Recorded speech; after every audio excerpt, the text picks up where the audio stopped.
muchas gracias por tener unas palabras con nosotros. ¿Qué me pueden contar de la muestra que se inaugura en el día de hoy? Bueno, la muestra se llama Figari, mito y creación y explora aquellas series de pintura menos frecuentadas por el público argentino, que conoce como el uruguayo sobre todo los candombles y la pintura de las danzas tradicionales. Queríamos traer a la Argentina una obra que no esté tan vista y que refleja también otras preocupaciones filosóficas de Figari, que no las meramente evocativas de un pasado colonial, sino también de otra índole, que muestran realmente la riqueza creativa del maestro Figari y su gran poder de fabulación, porque son pinturas muy narrativas, ¿no? Cada cuadro nos está contando una historia. Esa es digamos, el núcleo central, la idea central de esta exposición. 20 años de la última muestra de Figari en Argentina. ¿A qué creen que se debe, digamos, que haya pasado tanto tiempo, ¿no? Desde la última muestra? ¿Hay cierto olvido de contenido ideológico quizás o qué se debe? No, yo lo atribuyo simplemente que esa es la cercanía. En nuestros países en la América Latina a veces es mucho más difícil elaborar proyectos en común que con Estados Unidos o Europa, que tienen otra fuente de financiamiento, pero lo estamos haciendo. El director del Museo Figari, Tiago Roca, también curó la muestra Nostalgias Africanas en el Museo de Arte de San Pablo el año pasado, que vino al museo, y aquí tanto el Museo Figari como el Museo Nacional de Artes Visuales forman parte de la Dirección Nacional de Cultura, que tiene como prioridad esta colaboración y cercanía. Una muestra de Figari en Brasil también. ¿Qué diferencias hay hubo desde la curaduría con esta? La muestra en Brasil, que se tituló Nostalgias Africanas, se refería básicamente al tema de la negritud y cómo Figari abordó la recuperación, el rescate de estas colectividades negras en el Río de la Plata, y se centró básicamente en esa peripecia. Esta es una muestra con menos obras que la de San Pablo y que estuvo también en el Museo Nacional de Artes Visuales, ¿verdad? Sino que es una muestra más reducida en número, pero a su vez está como concentrada porque muestra muchas series muy diferentes, que, como decía Enrique, interpelan también nuestra noción más clásica de Figari, nuestra recepción que hemos hecho como sociedad. Interpelan porque nos muestran otras facetas y otras preocupaciones. Esa es la diferencia fundamental. Figari, bueno, se dice que pintaba algunas escenas de memoria mientras estuvo en París, ¿no? De candombe y demás.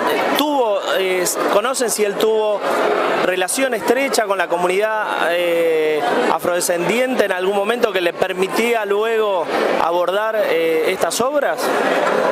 Figari es muy ambiguo cuando hace las declaraciones. Por un lado, a veces dice que de niño contempló algunos candombes rituales, y por otro lado dice que tenía conocidos, una empleada negra que le contaba cosas y que cuando él tamborileaba no se podía resistir a bailar.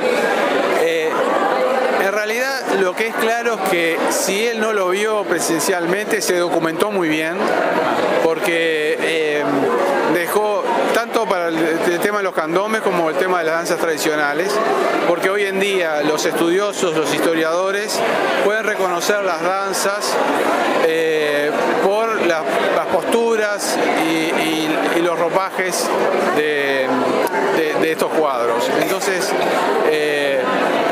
si non è vero è ben trovato, ¿no? O sea, si no es cierto que las conoció directamente, lo cierto es que nos legó un documento que tiene su cuota de fantasía y de libertad, pero que es fiel en esencia a la historia. Bueno, la última y los dejo. ¿Se conocen estas obras? ¿Hubo muestras similares en los museos departamentales en Uruguay? Sí, pienso que ha circulado, pero eso Tiago mejor que yo, ¿han integrado exposiciones en el Uruguay? Creo que sí. Ha viajado a Corenbó, una muestra. Hay una muestra itinerante que realiza el Museo Figari para difundir el legado. Sí, estas en particular, no todas. Algunas sí han estado en el interior. Figari es un artista muy bien representado en las colecciones públicas. Hay museos del interior que tienen Figari, el Museo de San José, el Museo de Mercedes, el Museo de Salto. Y por lo tanto se conoce, pero han habido también muestras. No sé, no te podría decir si todas estas obras, claro, algunas sí. Yo una cosita sobre la pregunta anterior que me quedé pensando, creo que eso, tanto Pedro Figari como Rafael Barradas, cuando llega de España, que se le encarga por el centenario o la eminencia, siendo un país tan joven, el Uruguay, siendo un país tan joven el Uruguay, tanto Rafael Barradas como Pedro Figari construyen esas memorias y esos recuerdos de la patria vieja, ¿no? De alguna manera la construyen y nos obligan a todos nosotros a pensar la patria vieja como la pintaron los artistas. Así que eso también es muy interesante de tener en cuenta. Pablo Tiago Roca, Enrique Aguerre, muchísimas gracias por haber hablado con nosotros. A ustedes, gracias.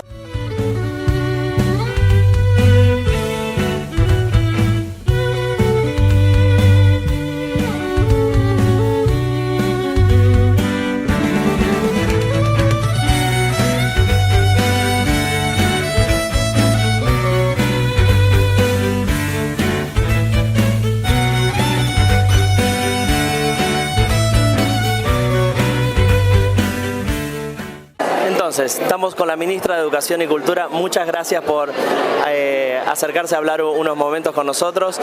¿Qué me puede contar de la muestra de Pedro Figari que se inaugura hoy acá en el Museo Nacional de Bellas Artes en Argentina?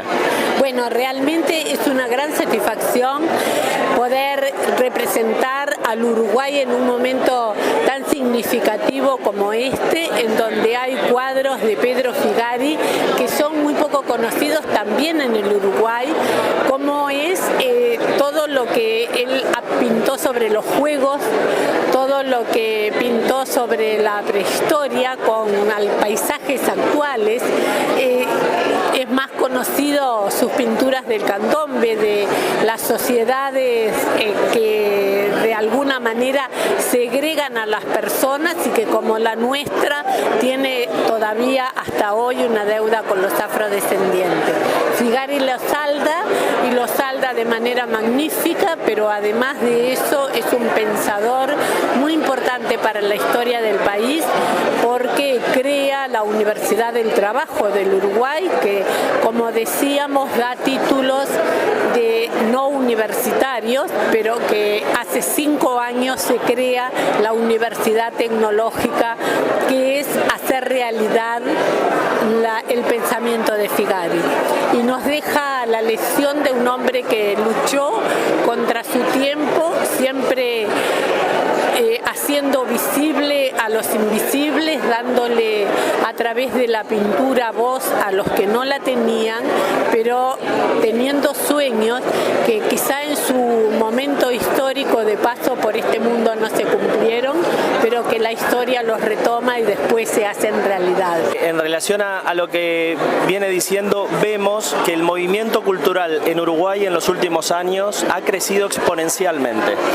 Sin ir más lejos, en estos días tenemos esta muestra. Hace 2 días estuvimos en el Centro Cultural Kirchner, donde se presentó la Orquesta del Sodre, con lo cual incluso está trascendiendo, por supuesto, la frontera de Uruguay, pero se ha dado no solamente en cuanto a la cantidad y calidad de espectáculos, sino también en la repercusión que ha tenido en el público en Uruguay, moviéndose hacia la cultura. ¿Por qué cree que esto ha sucedido? ¿Qué es lo que ha hecho esto posible que está sucediendo ahora? Bueno, creo que todos los que ocupamos cargos públicos tenemos la responsabilidad de promocionar la cultura y los artistas de nuestros países. Hemos coincidido que también en la Argentina el mercado de industrias creativas tuvo como país invitado al Uruguay. Por lo tanto, hemos apoyado a todos aquellos grupos de artistas y artesanos que han venido venido al Uruguay, que han venido a la Argentina desde el Uruguay para poder comercializar su creación. Uruguay tiene una ley de protección al artista, vinculándolo fuertemente a la necesidad de que pueda vivir de sus obras y que tenga acceso a la seguridad social. Queremos mantener eso, que la gente pueda vivir del trabajo que ha elegido, y el trabajar por el arte y el trabajar haciendo arte es un trabajo que debe ser remunerado y que se tiene que poder vivir de él. Así que hemos estimulado en la medida de lo posible en nuestro país el respeto a la creación y la industrialización de la creación. Y esa la satisfacción que tenemos, que hay más de 180 uruguayos procurando hacer negocios, una palabra que antes a veces podía sonar distorsiva para los creadores, pero que es una necesidad, y que creemos que el mercado de industrias culturales hace que los artistas sean mejor conceptuados, y esta oportunidad la valoramos muchísimo. Claro. Hay elecciones presidenciales este año en Uruguay. Un poco en relación a eso y con esto que estábamos hablando del gran presente, ¿cómo ve el futuro de la cultura en Uruguay? Bueno, no lo puedo despegar el futuro de la cultura de lo que han sido los gobiernos del Frente Amplio, pero mi visión, sin lugar a dudas, en ese sentido, desde el punto de vista político, va a ser sesgada y apasionada. Yo creo que el Frente Amplio va a seguir gobernando y tiene en su programa una apuesta muy fuerte a la cultura. Tenemos en debate dentro de nuestra fuerza política un proyecto de ley de derechos culturales muy interesante, y esperemos seguir apostando mucho más al desarrollo de los creadores uruguayos. Muchísimas gracias. ¿Algo que quiera agregar para cerrar la nota? Bueno, creo que tú eres muy buen periodista, y creo que en realidad mañana nosotros nos vamos para la elección interna, pero después seguiremos trabajando de cara a octubre, donde queremos en el Uruguay consolidar el gobierno del Frente Amplio con figuras de la renovación del Frente, así que estamos muy contentos. Bueno. Muchas gracias por haberse acercado a hablar unos momentos con nosotros, y felicitaciones por la muestra realmente. Muchas gracias a ti.